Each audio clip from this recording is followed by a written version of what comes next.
Welcome to Health, Harmony, and Happiness with Kathy. I'm your host, Kathy Stricker. In my personal life, I am a wife to a dedicated law enforcement officer and mama to 3 lively littles. I'm an Adamantine Yoga teacher, health coach, community betterment advocate, and wellness enthusiast. But what I really like doing is connecting others with tools and resources that bring about health, harmony, and happiness. Whatever this looks like to you, I'm here to offer my own insights and tools from others that allow you to realize your full potential to live mindfully as your authentic best self. Allow me to be a guide in discovering what works for you.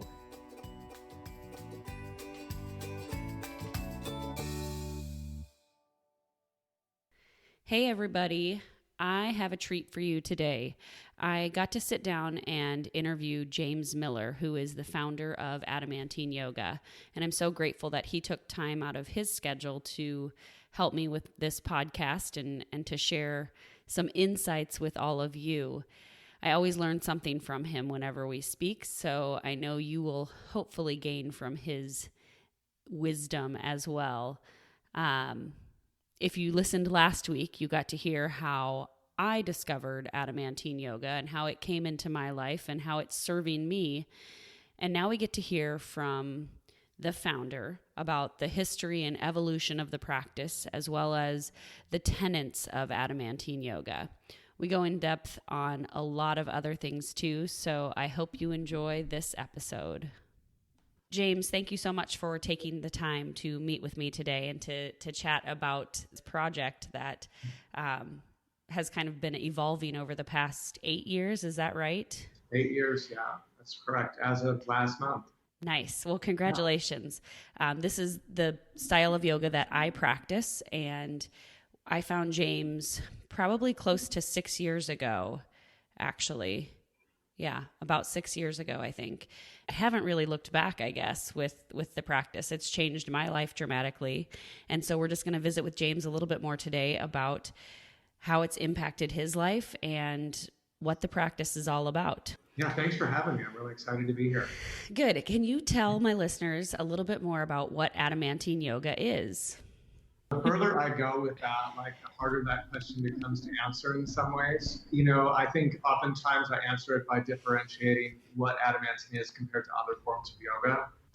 But at its core, it's a vehicle designed to empower people to bring out their best selves. And, you know, yoga, as we know it in the West, tends to access movement first. So it is based upon, 20 different yogic positions that can transform people, not just physically, but mentally, emotionally, and spiritually. I would say, if I go right to that comparison, it's more systematic than most approaches, in the way that, there's this clear path to travel towards self-mastery. And I think, if I just return to what I said earlier, that's empowering. I think people get a sense of ownership and responsibility that they'll never receive in a regular group class. I agree. And I love hearing that from you. It's hard, I think, to describe to people also who have never experienced the way in which we teach Adamantine. Mm-hmm. It's hard to explain to them why it works and how it's different unless they actually do experience it.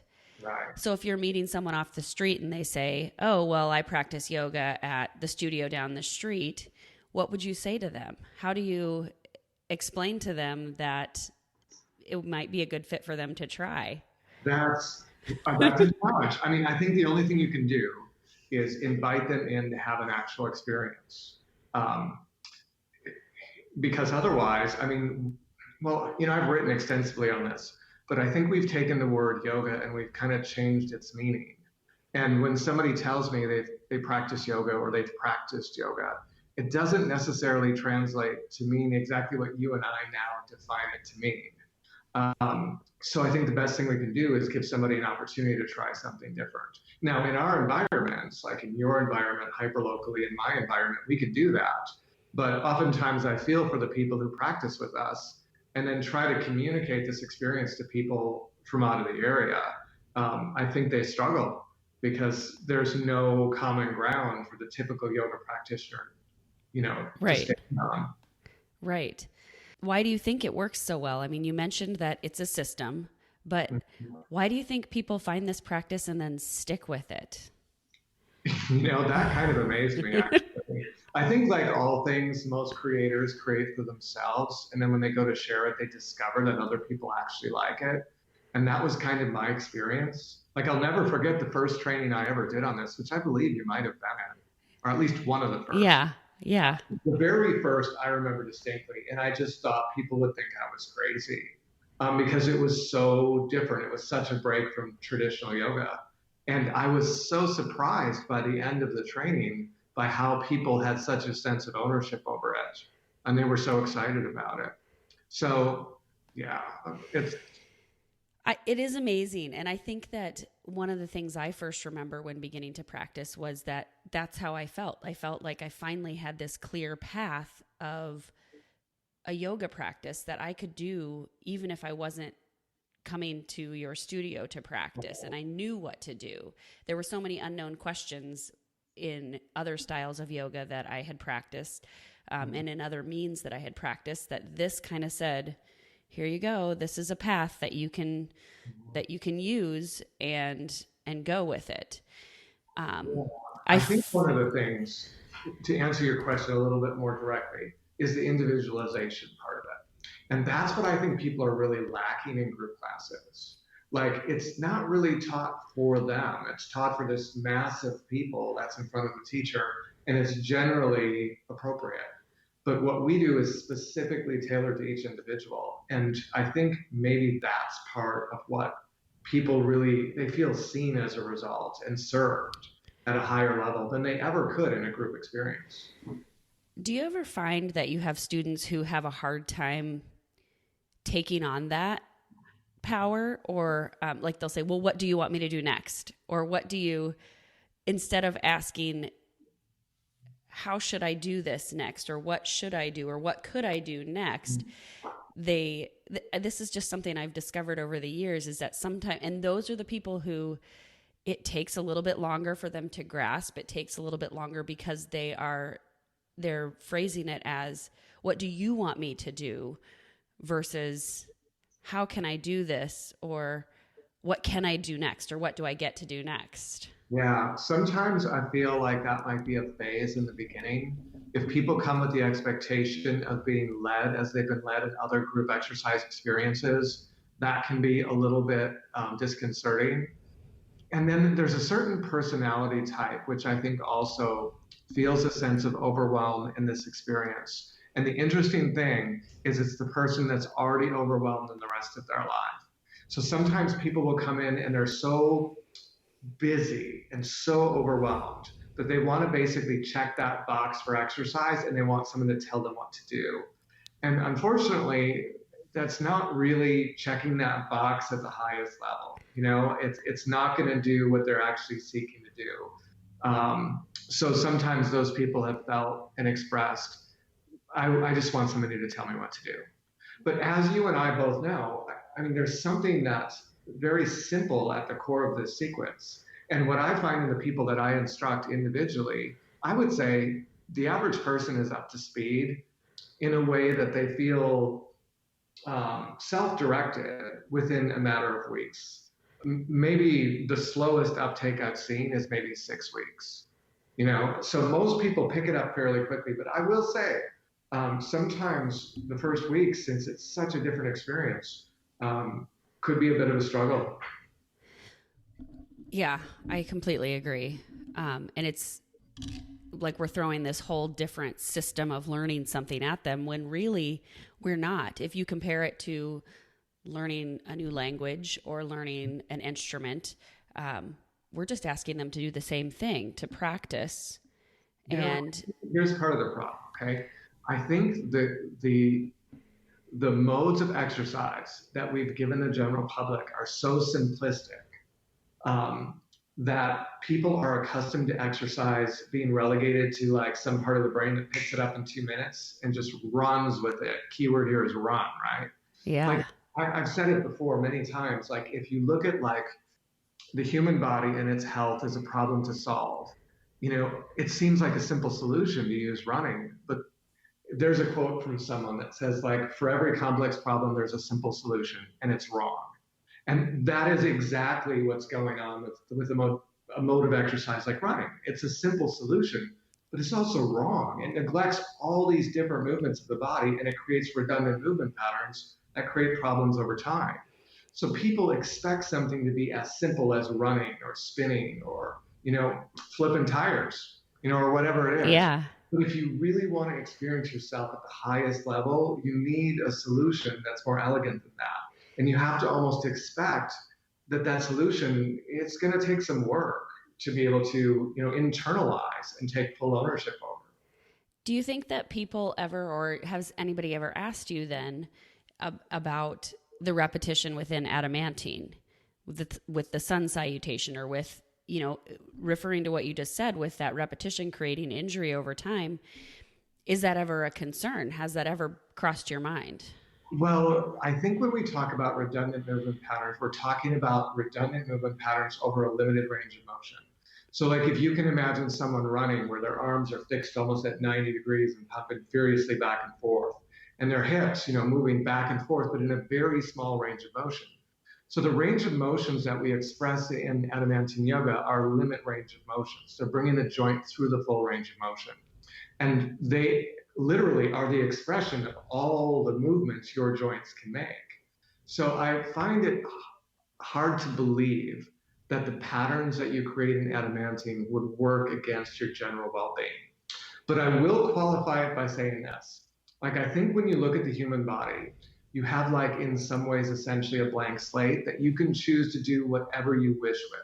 And you can optimize it in many different directions. Like, if you want to be fast, well, I wouldn't use Adamantine Yoga. I would use sprinting, right? If you want to be powerful, I don't know that I would use Adamantine Yoga. I might use CrossFit.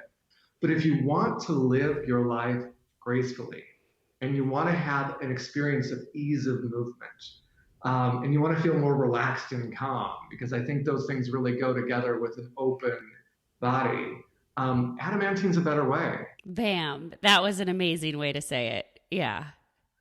Great. It's just, it's so much more all encompassing. Yeah. And there comes a time, there's not a time when your practice gets stagnant. And if it does, there's something else you could be doing with it. And that's the beauty of it. You and I could probably gush about adamantine indefinitely. I know. But, I know. like, it really is the expression of what the human body is capable of doing. And as you know, every time we approach the mat, yeah, it's the same 20 poses, but it's always different. It and is. Like, you're always expressing what your body's capable of that day and asking it to be just a little bit better, a little bit more organized. Yeah. It is. On and on, right? As could I. I feel like I could bore people to death with it. But so will you talk a little bit about how you developed this, or how it came to you? So the lineage of it, and I don't know, the background history behind it. Yeah. It's, again, like, sometimes these questions feel big, right? So I'm going to give you the condensed version. I've been practicing yoga now. I'm 48. I started practicing when I was 25. So let's skip the math for a moment, but it's been a while. And I've kind of stepped through all the different styles that everybody experiences here in the West. And at some point, I landed in Ashtanga. And I believe Ashtanga to be a representation of the tradition of yoga as it was in India about 100 years ago. And it had a lot of the qualities that I brought into adamantine, in the way that it was systematic and it was individualized and it was empowering. But I'll tell you what, it's wrong. And it's kind of like hard for Ashtangis to hear that, but their adherence to a sequence that was more appropriate to a body 100 years ago isn't serving modern bodies. And that's what I discovered. I was teaching it and I was practicing it, and I began to discover there was problems with how the sequence approached the tension patterns we see as modern Westerners. And it was actually potentially injurious. So on my road to adamantine, I started to teach something that I called Ashtangish, which was that it was kind of like Ashtanga, but it was like, okay, don't do that position and don't do that one because this one's not good for you. And then at some point I realized like it's probably time I set my hand to creating my own sequence. Unfortunately, I studied with somebody who actually had a doctorate in engineering and took it upon himself to reverse engineer why yoga worked. And he really looked at it as a function of joint mobility. And I started to see beneath the surface level of postures and realize that they were just an expression of what the human body could do. And Ashtanga was very appropriate for the human body in India 100 years ago. But our lifestyles had changed so drastically that we needed to take the same concept and update it. So rather than adhere exactly to what had been given us, it needed a bit of an upgrade. And that's kind of the task I took upon myself. And Adamantine is a result, I guess. That's cool. That's cool. How did you come up with the name? Oh, it's a good question. Were you around back in the day when it had another name? I don't think so. Then this is I just something. have the clip art. Like the first manual that I have is just the clip art adamantine manual. No, well, there was an Adamantine before that, actually. I still have some of the original printouts where I was working the sequence out. The original name was arate, which is a Oh, Greek word, which means balance in all things. So, like the Olympic athletes were considered the pinnacle of this quality of arate, where they had these, really high level physical bodies, but it matched their development psychospiritually. And I love that concept. But what I found was arate yoga was already taken. mm. So like, I was like, oh, so upset about this. And then I came across a quote from a yoga scholar named Georg Fierstein, who wrote that the goal of Hatha yoga is the creation of the adamantine body. And that just like hit a chord with me. So of course, like I rushed to the internet and searched like, adamantine yoga, and nobody had it. Lucky And for you, the internet was around. I know. By some miracle, I was able to trademark it, and it's just the perfect fit because adamantine means having the hardness or the beauty of a diamond. And I think as Westerners, we get the idea of approaching the body with this idea of perfecting it. Experiencing ourselves at our best physically is a worthy goal. And I think that what we're doing in adamantine yoga is helping people realize that that is a worthy goal, but also something else comes along the way. That as you work on yourself physically, that your mind, your spirit goes along for the ride, which is an amazing journey. Yeah, so speak to that personally over the past 8 years, what your journey has been like spiritually, mentally, emotionally, as you've practiced this. Yeah, well, what's been most interesting for me is I've always been practice led. And this is what I try to kind of imbue in the style and the people that teach the style is the most accessible way that we can make the spiritual transformation occur is let it be a part of movement and breath. So what I don't think people realize is that the mind and body aren't separate, they're a continuum. So all the tensions in our physical body are an expression of mental and emotional tensions. And as we let go physically, we will experience a change mentally, emotionally, and spiritually. And that's what I've discovered for myself is it's almost more like I've found that I have become a different person as my practice has progressed. And that has made me so curious to discover as I continue to walk this path, how I will continue to evolve. Because the person that I discover I'm becoming, I like more and more and more. And you maybe have experienced this for yourself. But for me, I discover that person in social situations, sometimes social situations that I haven't been in for a while. Like I'll be around my family, like once a year, right? And suddenly I'll discover that the way we're interacting or issues that I used to have suddenly aren't there anymore.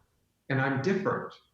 And that experience of me progressing just in my own personal self development as a human being led by my practice has been just an amazing process. Yeah, that's a great comparison and a great tool for other people to use to gauge what has happened in their practice or how they, over the years, have changed with their practice. Mm-hmm. I think you can't come into the practice with the intent of, oh, I'm going to get more peaceful and I'm going to quiet my mind. And I'm just going to change into this completely calm Zen person. Mm-hmm. you have to just let the practice do its work and realize when you come into those situations that it has changed you. How has the practice brought you, here's the big question, I guess, because of the name of the podcast, but how has it brought you more health, harmony, and happiness in your life? Well, I can say that at 48, I think I'm still working towards being in the best shape of my life, which I think is fantastic. Very cool. Yeah, I've been stronger. I've been faster. For your audience who isn't aware of it, I was a former Marine. So, I remember days when I could do 30 dead hang pull-ups, but I couldn't touch my toes and I couldn't scratch my back. And I think I've redefined what health means for myself. And I like the way my body feels and moves at 48 far better than I did at 21. So it's definitely brought that. As far as harmony and happiness, as you know, I met my wife through the practice. And one thing that Ann and I share is a real passion for Adamantine Yoga. And I think having that bond, having that similar path to share, I can't imagine something being more fulfilling than that. So it's brought me a lot of happiness that way as well. But overall, as I'm sure you know, and anyone out there who's listening and practices Adamantine knows, on the days when I practice, I'm a better person. I'm a happier person. I'm a more peaceful person. I'm more present. And I've created, just by the sheer magnitude of practicing day after day, all the life events that have occurred when I've been in that elevated state has shaped a life for me that I just enjoy more.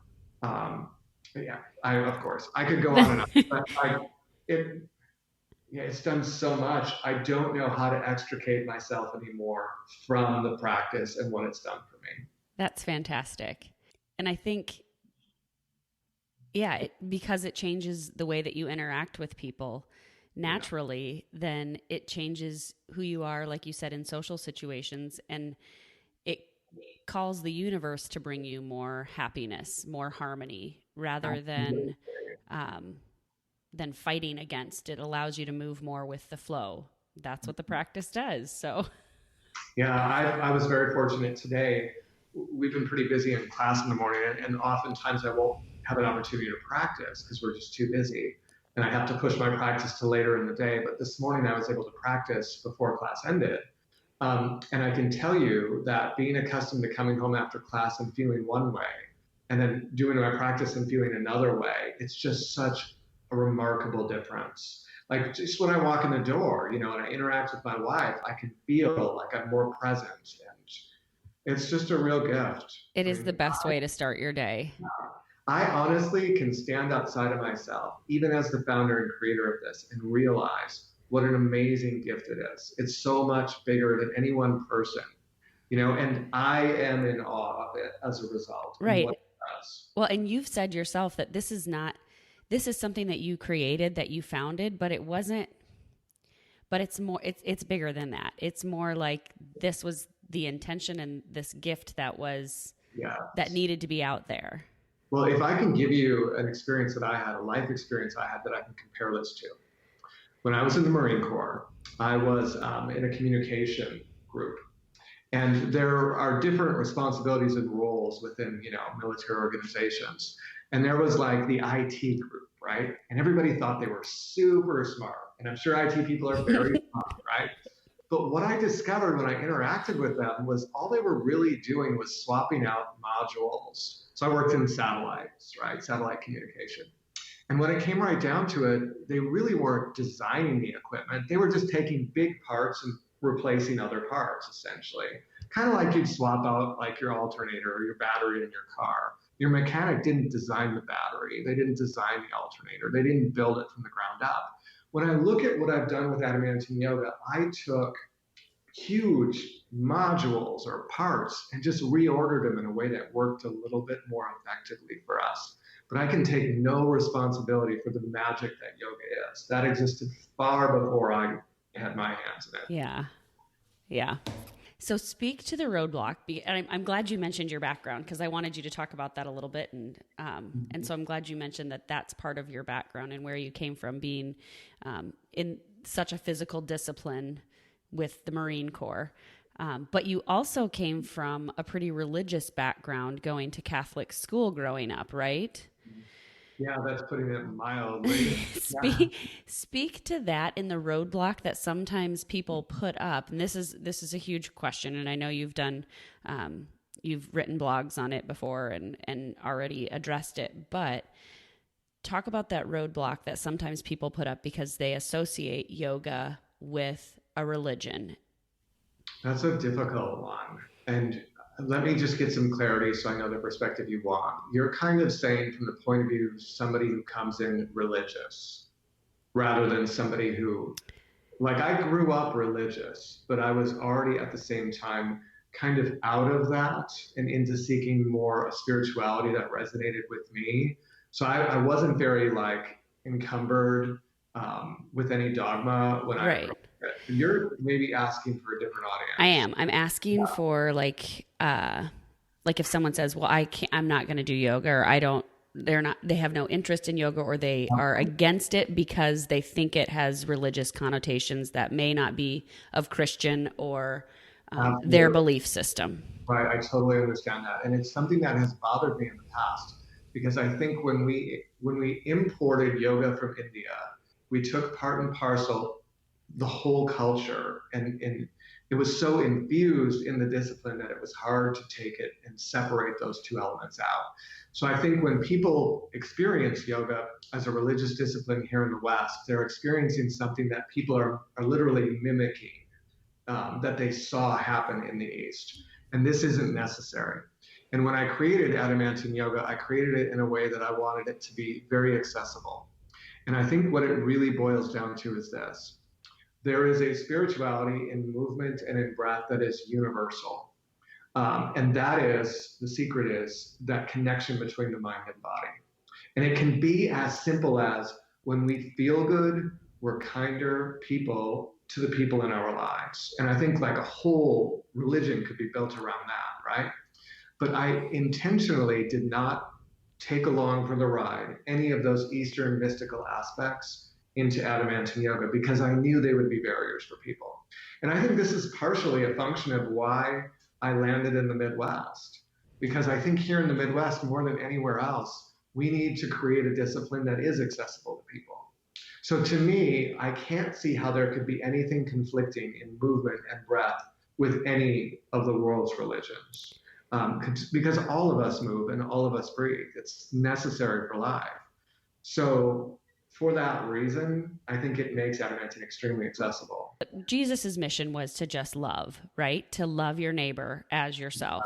Yeah. And you can't argue with that. Like that's what yoga is doing. It's creating kindness and love in the world. And that's the idea behind it, is that it's creating happier people, kinder people.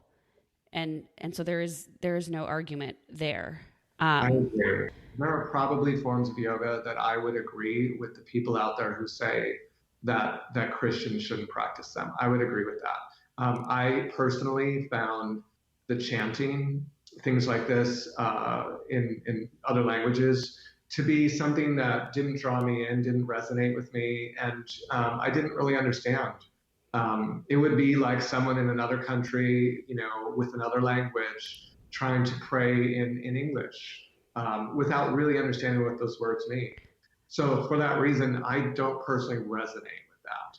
And because of that, I didn't bring any of those aspects into Adamantine. and I think that's something that is, I think that can speak to more people Mm-hmm. because they don't have that mysticism that what am I even saying or what am I chanting when they hear some of that stuff. Wow. The other thing is that through the practice of yoga, no matter what style it is, it allows you, because it's doing that spiritual work on yourself, it could potentially allow you to deepen your spiritual alignment with whatever religion it is that you do practice. Absolutely. Um, and I that's, don't know how this is something that's always kind of concerned me. I see such a link between like mobility and the ability to relax as a whole person, that when I see people who are very religious and very deconditioned, I oftentimes wonder how good they really feel and what a challenge it is to be happy and to express the kindness and the love that we're taught in the world's religions if you're not feeling good in the first place. So I do feel that the barrier to yoga that is often put up for people who have religious beliefs is a real disservice in the way that, like, if you can't access what I believe to be the highest form of movement we have available to us, you're really missing out on something.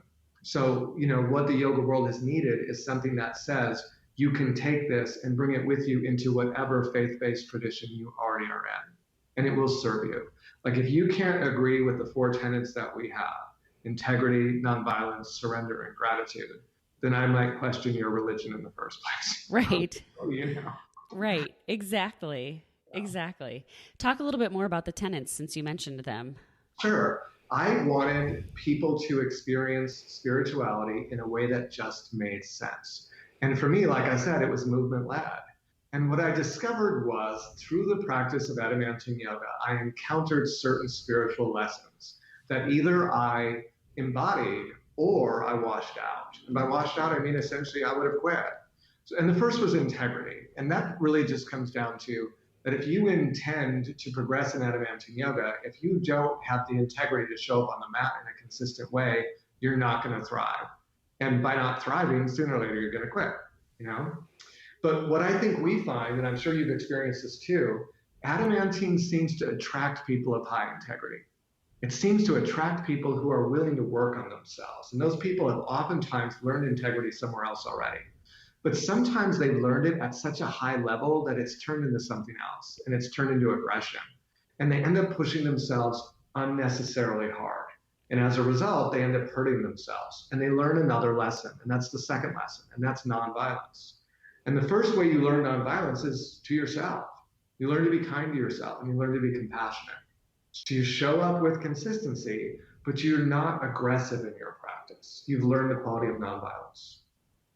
Now, as we both know, you can bring those two qualities to your practice, but over time, as you continue to practice, results don't just naturally happen in a way that is always making sense. Like people think that effort equals outcome. Like if I show up every day for 6 months, I should be able to get that handstand. Or, I'm going to set the goal this year, I'm going to get front splits. And it just doesn't work that way. So you can show up every day. You can meet yourself at the level you really belong working at, which to me is nonviolence. But if you don't learn to surrender and let go and allow the mystery of the body-mind unraveling to happen by itself, you're going to suffer through that process. And sooner or later, you're going to quit. So you have to learn how to maintain high integrity, how to be nonviolent, and also how to let go in the face of it, right? Mm-hmm. And to me, when I looked at those first three, I realized that it still didn't color it with joy. So the last quality is gratitude. Because if you don't walk away from each and every practice knowing that you're better for having done that practice and being grateful for whatever it is that happened, it doesn't necessarily feel like a joyous experience to me. So those four qualities to me, you will encounter if you do this practice. And if you do this practice daily, those qualities just become a part of who you are. And they start to kind of like flow out into your life. And one of the things I loved about those spiritual qualities is I think they're universally appropriate. Again, I find it hard pressed to think any religion would have a problem with those qualities. I agree. Thank you. Okay, so we'll kind of start to wrap things up. Looking forward now, you have big plans for Adamantine, and they're still developing and still unraveling. And I know that you're not sharing everything necessarily right now, but what is next for Adamantine Yoga? Well, I think we've kind of been in beta for a long time. And I think the people who've been there with us weren't even aware. I think we're in this incubation phase where we needed to figure out the best way to kind of make this style work for the most amount of people. And I think our studios have done a really great job of doing that. So I think it's time to help people who don't live in our local area access this practice, because I really feel we're sitting on a style that can empower so many more people. And I had a real breakthrough, and I'll leave you with this, okay? Okay. My breakthrough was when I discovered that people, by and large, who claim to be practicing yoga, for the most part, are probably these days practicing at home. They're practicing behind their computer screen. They're using YouTube or Yoga Glow or some other online avenue to do a practice that still isn't uniquely suited for them. They're encountering the same problem that I encountered years ago when I created Adamantine Yoga, was that group classes weren't really designed for individuals. They were just a one size fits all. So that teacher on YouTube who's teaching you some class, they have no idea who you are and no idea what your needs are. And they're just giving you something general. Again, something easy, kind of akin to the yoga equivalent of running. What we can do with Adamantine Yoga is teach people how to take this practice and make it personalized just for them, so that people at home can actually access this, what I believe to be the best way to practice yoga, which I think is super exciting. So, just to give you a more practical answer to that is we're creating an online product, a course. We're creating an online community to support people from a distance, and we're creating an online coaching program. And we're looking at rolling that out this fall. And it is so cool. I'm so excited. Just the components that you have released to the founding members, it's amazing. And I use it almost every day with someone in class. So it's awesome. Fantastic. It is absolutely fantastic. Even better stuff's to come. I'm super excited about it. I think we've just been waiting for this to happen. And I would have never thought it, but I think the internet might be the vehicle I was waiting for to get Adamantine into the world. Cool. Very good. Well, thank you. And I'm so excited to be a part of the process also, and to just be learning and I don't know, to be a part of this process from its inception and get to use it with my students and get to share it with my students too. So thank you. I've always been so grateful for you, Kathy. And you just have gotten it from the beginning, and it's such an honor to have someone like you sharing it with people. So as I've told everybody who studies with you, they're very fortunate. Well, thank you. Thank you. Okay. Tell people where they can find you, how they can find you, how they can find Adamantine Yoga and get connected with it.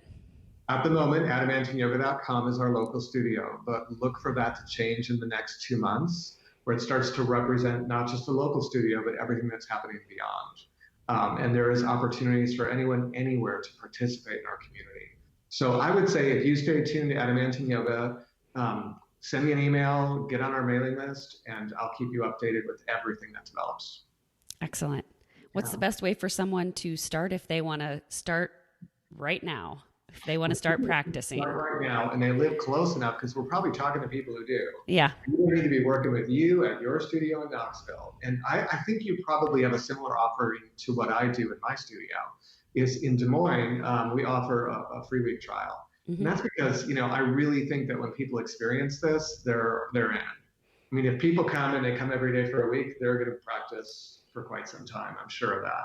So definitely, if you live in my area or if you live near you, definitely come and give it a try. Excellent. Great. Well, thank you so much again for taking time out of your day, and enjoy the rest of your day, I guess. Yeah, thank you so much for having me. There you have it, folks. James Miller, founder of Adamantine Yoga. Thank you so much, James, for being on the show. If you are in the Des Moines area, visit adamantineyoga.com to schedule your free week of class and discover for yourself what Adamantine Yoga can do.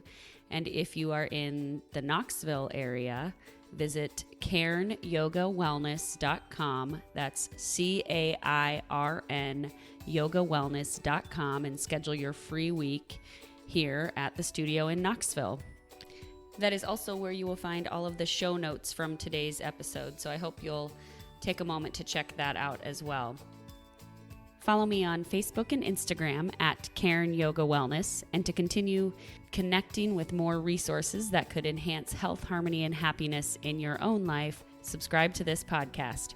Thanks again for listening.